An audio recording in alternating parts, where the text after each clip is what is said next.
دیکھیں یہ بات تو بالکل واضح ہے کہ آئین کے آرٹیکل 62(1)(f) 62 ایک فے جو ہے اس کے تحت اگر ڈیکلریشن دینی ہے کسی کے حوالے سے کہ صادق نہیں ہے تو وہ ڈیکلریشن ایک کورٹ آف لا نے دینی ہے اور کوئی مجاز نہیں ہے یہ ڈیکلریشن دینے کا. اور یہ معاملہ اس وقت فیصل لاوڈا صاحب کے کیس میں سپریم کورٹ کے سامنے ہے. اس میں ایک یہ نقطہ موجود ہے کہ کیا سپریم کورٹ کے فیصلوں کی روح سے اور آئین کا جو واضح متن ہے اس کی روح سے الیکشن کمیشن کو یہ اختیار حاصل تھا کہ وہ اس قسم کی کوئی ڈیکلریشن دیتا. یہ اور بات ہے کہ سپریم کورٹ کے سامنے ان کی کوئی غلط بیانی آ جائے اور سپریم کورٹ از خود ڈیکلریشن دے دے کہ یہ صادق نہیں ہے, وہ بالکل ایک دوسری بات ہوگی. اس وقت معاملہ یہ ہے کہ کیا الیکشن کمیشن ایسی کوئی ڈیکلریشن دے سکتا ہے.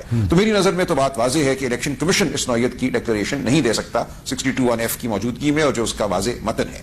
اب اگر وہ ایسی ڈیکلریشن نہیں دے سکتے تو پھر وہ کیا کر سکتے ہیں؟ جو اسپیکر صاحب نے ان کو ریفرنس بھیجی ہے وہ ریفرنس انہوں نے آئین کے آرٹیکل 63 کے تحت بھیجی ہے. اسپیکر کے پاس اختیار ریفرنس بھیجنے کا آئین کے آرٹیکل 63 کے تحت ہے اور میری نظر میں آئین کے آرٹیکل 63 میں جو ڈسکوالیفیکیشنز دی گئی ہیں کہ یہ کچھ اگر ہو جاتا ہے, کوئی شخص ڈیول نیشنل ہے, کوئی شخص کنوکٹ ہو گیا جہاں سزا 2 سال سے زیادہ ہے, ان تمام معاملات کے حوالے سے تو ڈی سیٹنگ کے لیے ریفرنس بھیجا جا سکتا ہے الیکشن کمیشن کو. لیکن 62(1)(f) کے حوالے سے میں سمجھتا ہوں اسپیکر صاحب ریفرنس نہیں بھیج سکتے تھے. اب اگلا معاملہ ہے کہ کیا کوئی اثاثے چھپائے گئے جو گوشوارے دیے گئے الیکشن کمیشن کو یا جو ریٹرن فائل کیے گئے ایف پی آر کے پاس.